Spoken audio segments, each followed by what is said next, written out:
This episode of the podcast is brought to you by Howard's Blend, plant-based protein powder with 20, you heard me right, 20 grams of protein per serving to help aid in recovery from a strenuous workout, a tough day at work, and an even tougher day with your significant other. The protein powder is available right now on my website, www.howardsblend.com, HOWARDSBLEND.com, just like the podcast. The two sizes we currently have available are the 30-gram sample serving size and the big dog, the 1 pound 15-serving bag. So if you're looking for a new plant-based protein powder to try, head on over to the website right now, howardsblend.com, and pick you up some. I'll be forever grateful. Thank you very much. In this episode of Howard's Blend, John Doe was in, let's say, Colorado or whatever. And let's say the print-on-demand company did not have a Nexus in Colorado. My understanding of how the Nexus works with this print-on-demand company is I would still get charged sales tax because in this case it's a transaction between me and the print-on-demand company, not the print-on-demand company and the person in Colorado. Well, oakley dokley folks, welcome to the Batcave Studio. It is Sunday, July 4th, 2021. For those of you who listened to the previous episode on transparency, I recorded the intro and the outro to both episodes on the same day. So happy I guess I should have said this in the last episode, happy belated Independence Day to all Americans all over the world. What are we going to talk about today? Well, I talked about it in the previous episode. That's why I jumped the line with the episodes on my values and talked about transparency in the previous episode. Because in this episode, we're going to go over the pricing for an SMB Nutrition t-shirt. Why am I doing that? Well, the previous episode I talked about transparency, and for me the transparency with the business was being transparent, for lack of a better term. I guess open is another term I could use. Open with how the business is run. So part of that is pricing. I'm going to go through in this episode how much I pay whenever a t-shirt is ordered, how much you all pay as a customer, and then the revenue that I make from it. Now, revenue being, that's before taxes and everything, off the income is paid. So it's not profit. It's not actually what I make at the end of the day. So this is going to be a little bit different. I actually did an Instagram TV on this, and I think I talked about it in one of my Instagram lives, but originally the plan was I was going to have this all on a whiteboard, and I actually wrote it out all on a whiteboard. I was going to record it to the GoPro, but after doing some test recordings, realized that even with the zoom all the way in, zoomed in as much as possible is another way to say it, I couldn't even read any of the numbers on the whiteboard, so it wouldn't make any sense. So this episode is the audio you're going to hear is recorded to an old laptop of mine, which is what I'm doing now, but I'm going to screen record a Word document, or it's actually opened up at WordPad. I don't think I have Word on this computer, or Office on this computer. It's a WordPad document where I have all the numbers written out, so it'll be clear for you to see. Anybody who watches this on social media, the clips that I upload, or on YouTube where the full episode will be uploaded. So yep, sit back, relax, enjoy watching and hearing if you're watching it, or just hearing if you're listening to the podcast. Thank you very much. Well, okay, folks. Hopefully, if this screen recording works out properly, you should be able to see my screen. Okay, so we have the SMB Nutrition t-shirt document here. It's just WordPad. I don't have Office on this laptop. We have 3 sections: my costs, customer costs, and then revenue. Hopefully revenue shows up on the screen capture. I don't know how much of it it's capturing. All right, so my cost. So this is how much I am charged by the print-on-demand company whenever somebody orders a t-shirt. So print-on-demand, let's start with that. So basically print-on-demand is drop shipping. It's a form of drop shipping. So there is no inventory of SMB Nutrition t-shirts. So we'll say we have John Doe, use John Doe again. And in this episode, the transaction example I'm going to give, this fake transaction, the customer is in Texas and I'm in Texas. We'll just say that. Just for this, it would be different. Obviously, the numbers would be different if I'm in Texas and somebody's ordering it from Ohio, which I believe comes up at the end of the episode. We talk about that. We try to wrap it up. But print on demand, if we have John Doe in Houston, he orders a t-shirt. Once he orders it from my website, since my website is integrated with the print on demand company, they are notified that John Doe orders a t-shirt. They being the print on demand company, bills me for the t-shirt, which we're going to go over in this my cost section. John Doe pays me through my website, so then that's how the transaction. It's actually two different transactions. John Doe pays me, then the print on demand company charges me for the website. And then the print on demand company prints it and then they ship it directly to John Doe, thus drop shipping. I don't have any inventory. All right, so my costs. So, and I guess I didn't put it up here. I put it down here in the customer cost. This example is for the small to extra large t-shirt. So XXL, XXXL.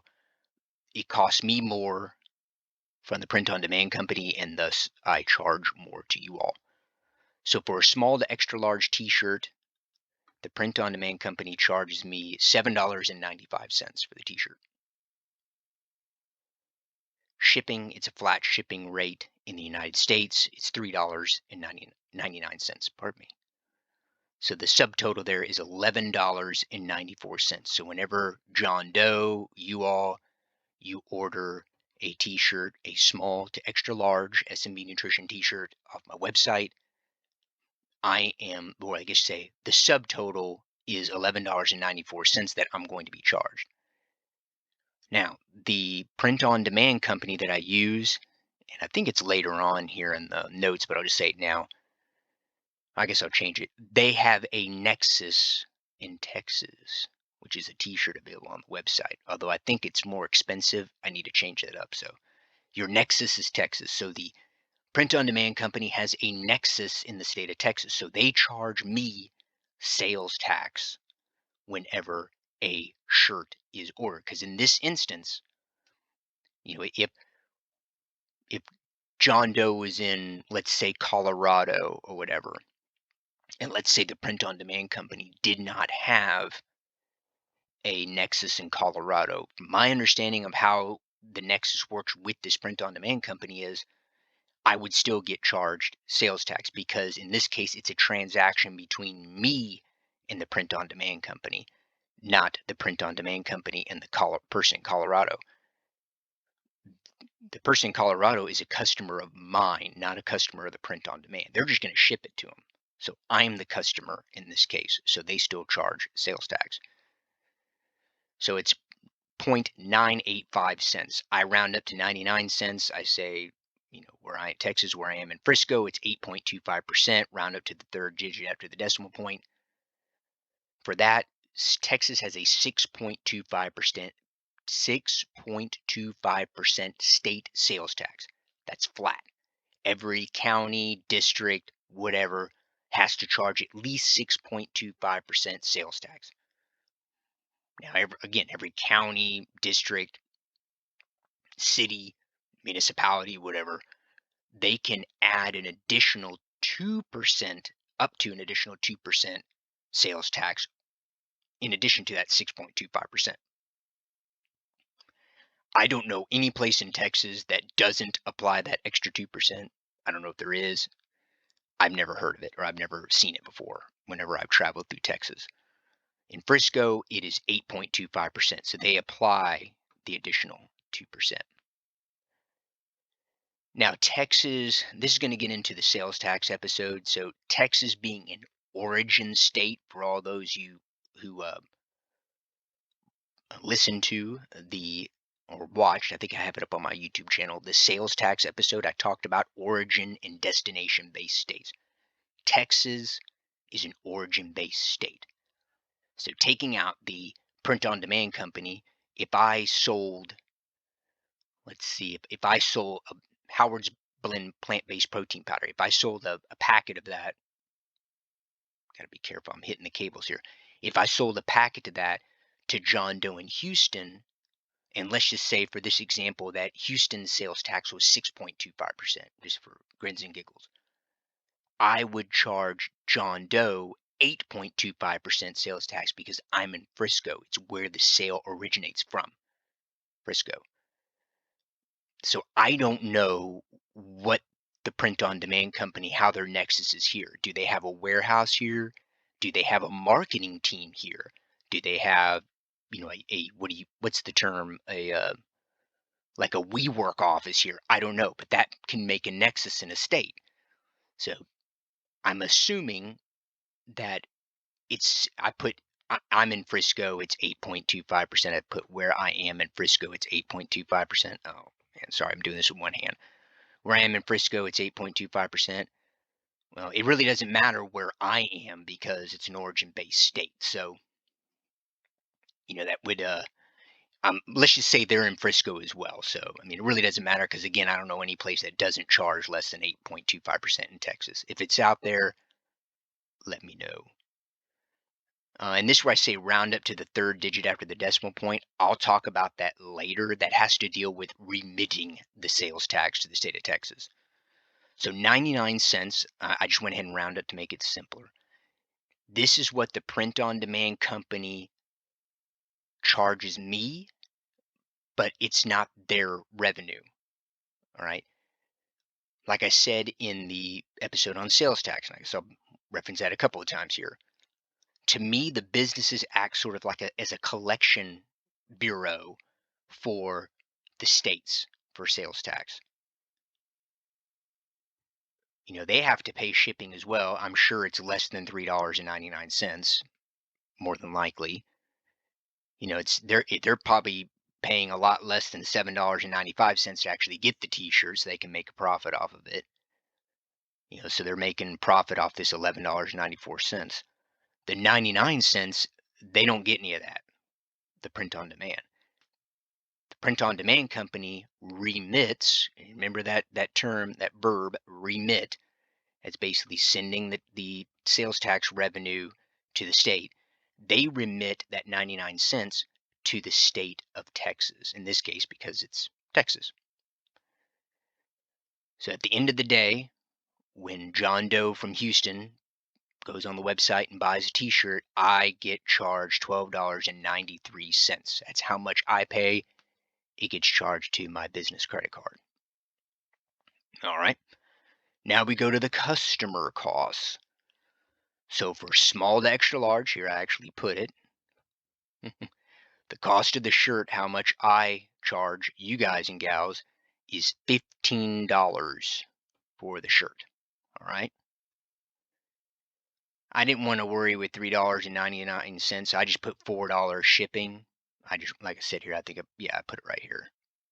I round up for shipping in the United States. So exactly what the print on demand company charges me, because they're charging me.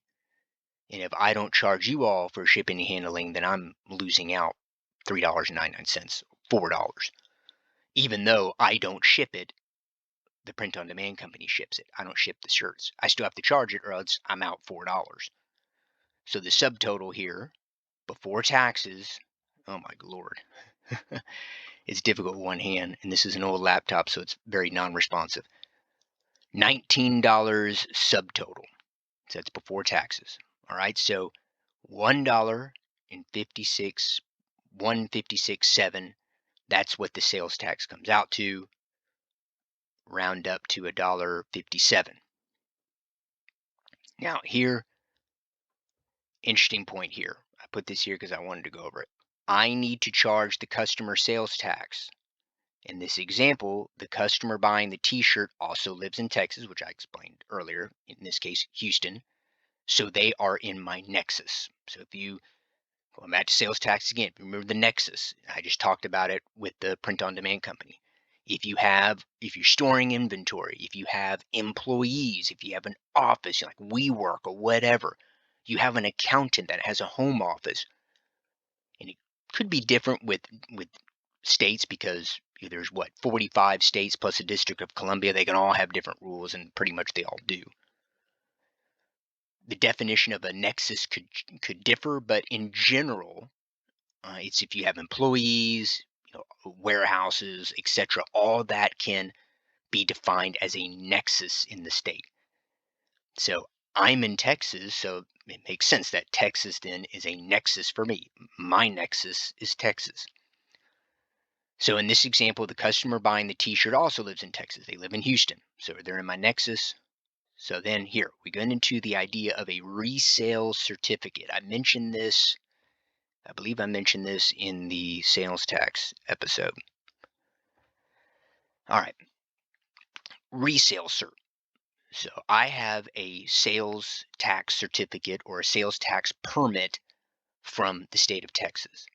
Because I have that, I could also apply for a resale certificate. What does a resale certificate do? I present that to the print-on-demand company. Basically, what it tells the print-on-demand company is that Howard, I am promising that if you do not charge me sales tax, if you don't charge me this 99-cent sales tax here, that I will remit this $1.57, whatever I charge the customer sales tax, based off the 8.25%, that I will remit that to the state of Texas. You do not have to charge me sales tax. So in essence, I could increase, or I should say decrease, because it doesn't really increase my revenue, but I guess it does, but decreases my costs, my initial costs. This up here, I wouldn't have to pay this 99 cents. So I'm actually paying less for the t-shirt. So yeah, I guess then I am increasing my revenue because I'm paying less per t-shirt. All right. Yeah, so resale certificate, I wouldn't be charged sales tax under the my cost section, but still charge the customer. All right, so again, resale certificate, they wouldn't charge me sales tax, but I would still charge the customer. Basically, the name implies resale. I'm buying it from print on demand company, not for my use. I'm buying it to resale to somebody else. I'll get the sales tax. Because in this instance here, there's double taxation. It's being taxed once under my cost, and it's being taxed again when I sell it to the customer. So the state's getting double the revenue. They're not going to proactively change anything because they're getting more revenue. The state is.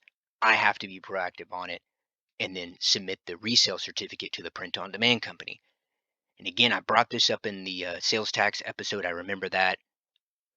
The print-on-demand company doesn't have to accept it. They could say, no, thank you for sending it in. We're still going to charge you sales tax. They don't have to accept it. It's strictly voluntary. But going back to the cost, so $20.57 is what the customer would pay for ordering a t-shirt at the end of the day. So you can see the difference here. $12.93, $20.57. Let's go down to the last section here. Revenue. There's a lot of stuff here. Revenue. Transaction fees. Oh, how I love transaction fees. The customer does not see these. So this happens what's called on the back end. So you don't see it when you go and order a t-shirt. This gets applied as the money comes in, the transaction takes place, hence transaction fees. So yeah, these are applied after the sale is final. So my website, or the website plan I have, charges 3% of the total that the customer paid, $20.57, right off the bat. I've seen it. Somebody ordered it. I just see when it goes into the the PayPal account. Boom! I see it right away that 3% is taken off the top from the website. So 62 cents. I rounded up. So right then and there, it's down to $19.95.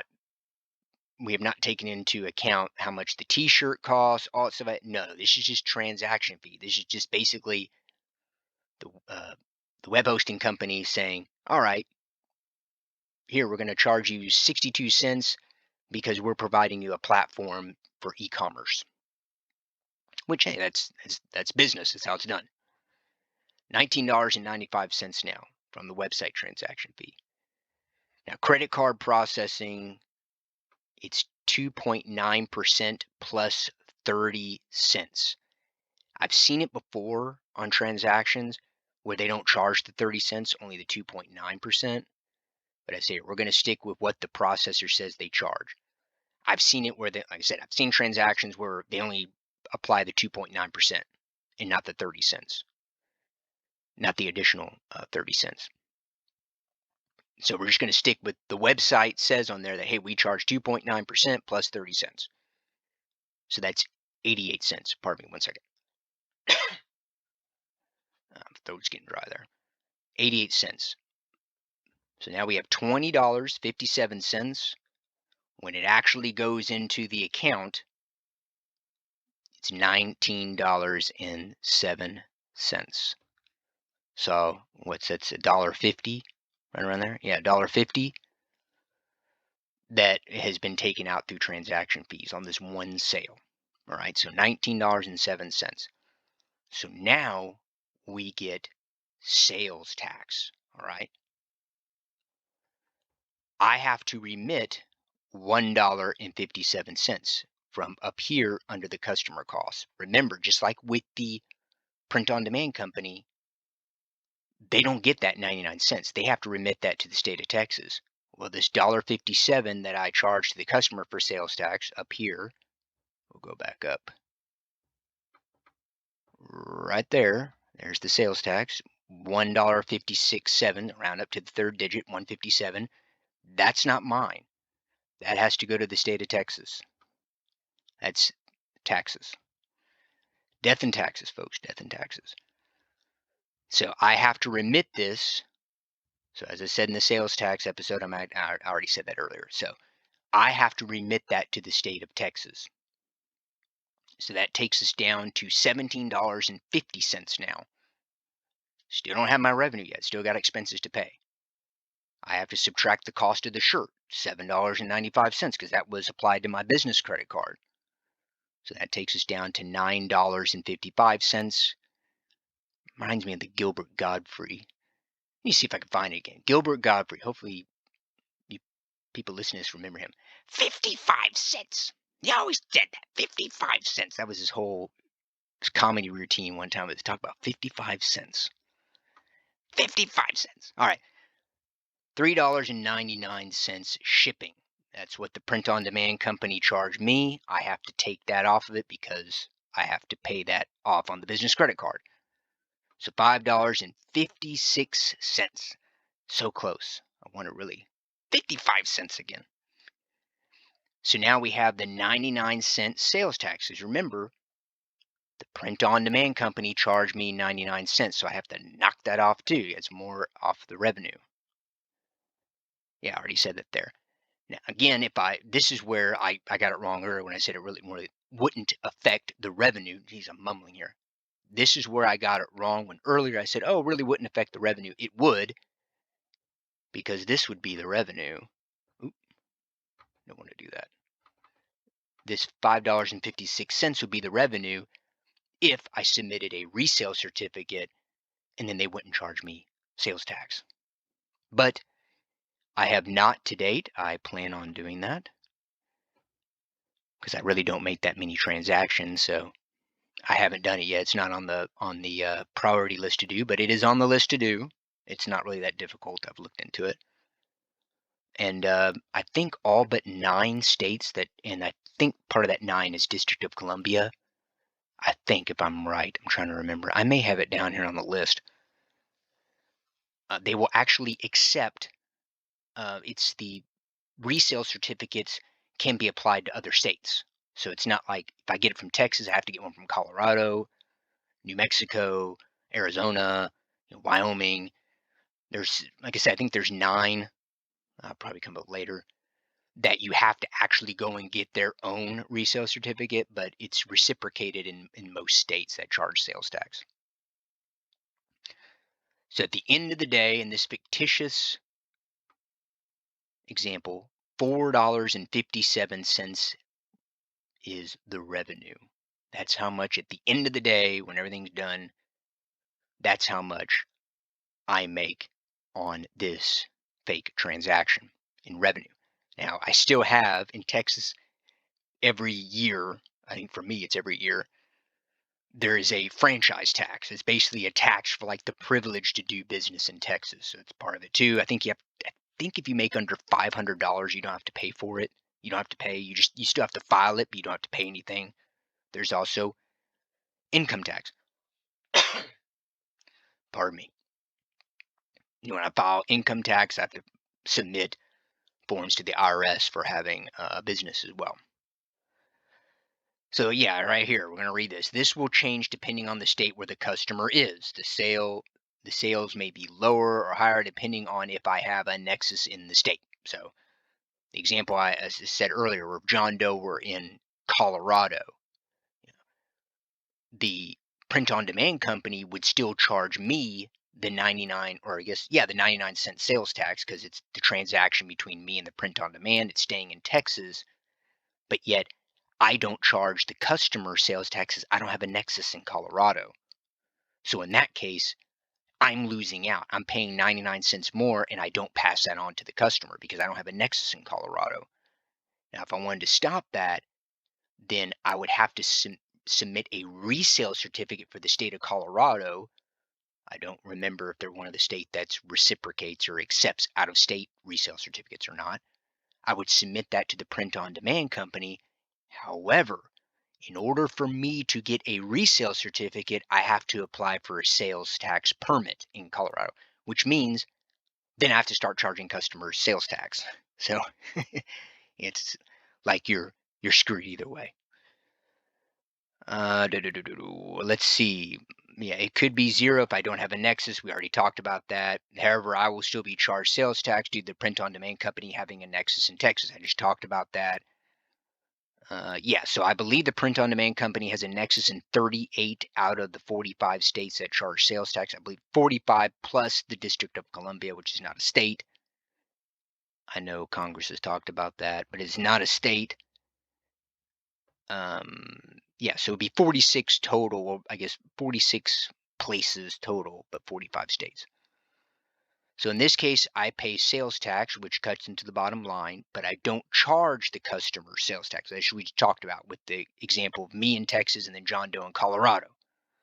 I could submit a resale certificate from the states where I don't have a nexus, but then I need to start charging sales tax for all transactions in that state because I would need to get a sales tax certificate in that state in order to get a resale certificate. So then you're kind of hedging your bets. It's like, okay, well then how many people are going to order something from a state where I don't have a nexus? And even if I don't apply to get a sales tax permit from the sales tax episode, you also have the economic nexus you have to worry about. Where even if I don't have any employees, I don't have a warehouse, I don't have a marketing agency, I haven't hired, I don't have like a freelancer in New Mexico, whatever it is, I still have to keep track of how many items and how much money revenue wise I'm getting from each state. And when I say revenue, it is, I believe it's that. Yeah, I believe it would be like, in this case, like the $5.56, not all the website transaction fees and everything like that. That does not go into the calculating the revenue. Could be wrong on that. That is my understanding. Oh, come on. Again, one-handed doing this, folks. Lots of skill going here. So yeah, so it depends. Like, okay, well then, well, geez, I can go and get I can apply to get a sales tax permit from the state of Colorado in this case, so I can get a resale certificate, and then use that with the print on demand company. But then I have to start charging every customer sales tax, even though I don't have a nexus there. And then now every month or 6 months or a year, whatever's determined by the state of Colorado, when I apply for a sales tax permit, I have to remit that sales tax. So it's another state I have to remit sales tax to. I mean, so now it's like, okay, it's not really costing me money. I mean, there are some states that charge for a sales tax permit. Texas is not one of them. It's free to get. But now I have to go through the rigmarole of remitting that to the state. And even if I don't have any sales, I still have to submit 0. I guess it would be an inconvenience depending on how often I have to remit it. In the state of Texas, I have to remit it every month by the 20th of the month. All right, the amounts would also change due to the transaction fees. Not only would the sales tax amount change, different percentages for different states, localities, etc., but 3% and 2.9% of the final amounts would be different. Exactly. So if I think in Tennessee, the sales tax, it's the highest sales tax in Tennessee is like 9.25%. So I have to charge the customer more in that case because it's higher sales tax than here in Texas. But then that would mean the 3% transaction fee and the 2.9%, and then plus 30 cents, that would be higher as well. So like the amounts change. In the Colorado, since I'm not charging them sales tax, then the 3% and the 2.9% would be lower because I'm not charging them as much because there's no sales tax. So that changes. So right here at the end, we're going to go back up because I thought I had it in the notes, but I don't. And finally, I remembered something.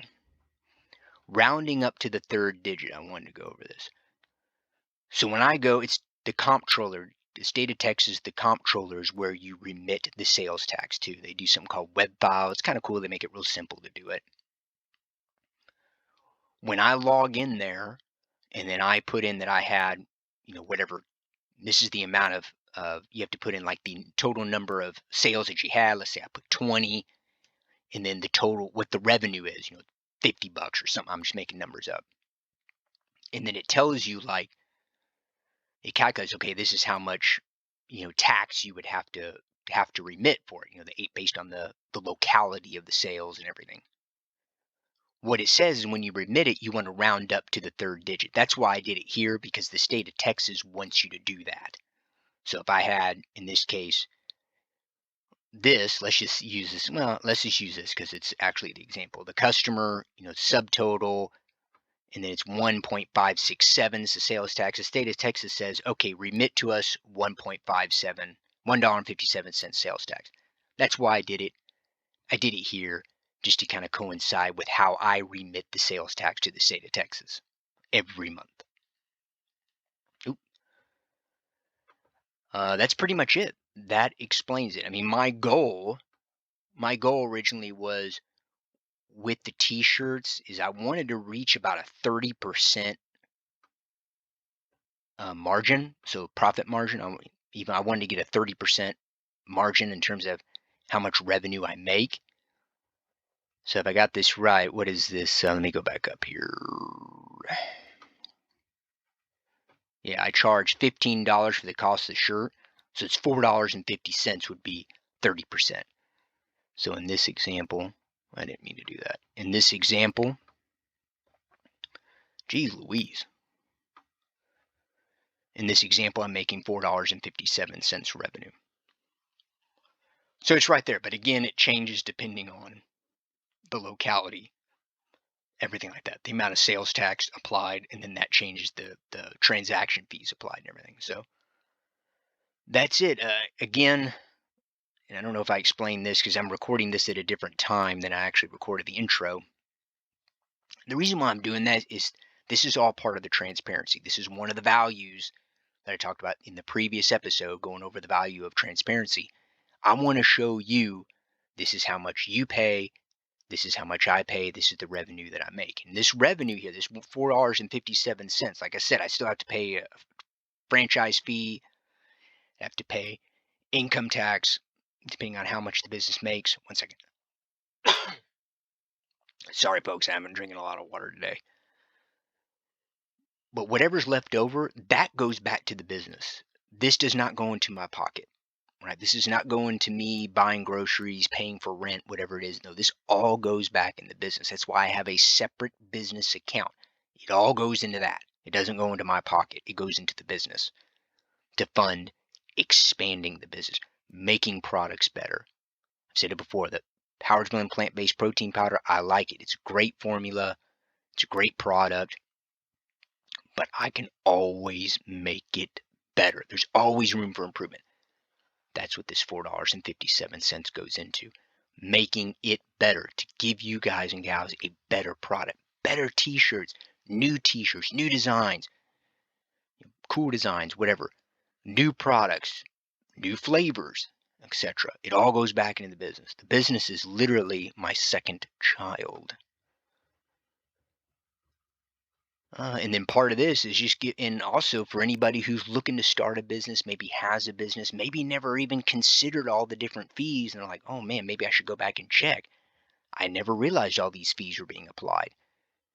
Go and do the legwork and figure out how much fees you're getting charged, because that's taken out of your bottom line to keep the lights on. So I'll be doing this in the future for the Howard's Blend plant-based protein powder to show you how much I get charged by the manufacturer for it, and then how much I charge you, and we'll go through the same thing. We'll break down taxes, all that fun stuff. So that's it, folks. Talk to you all later.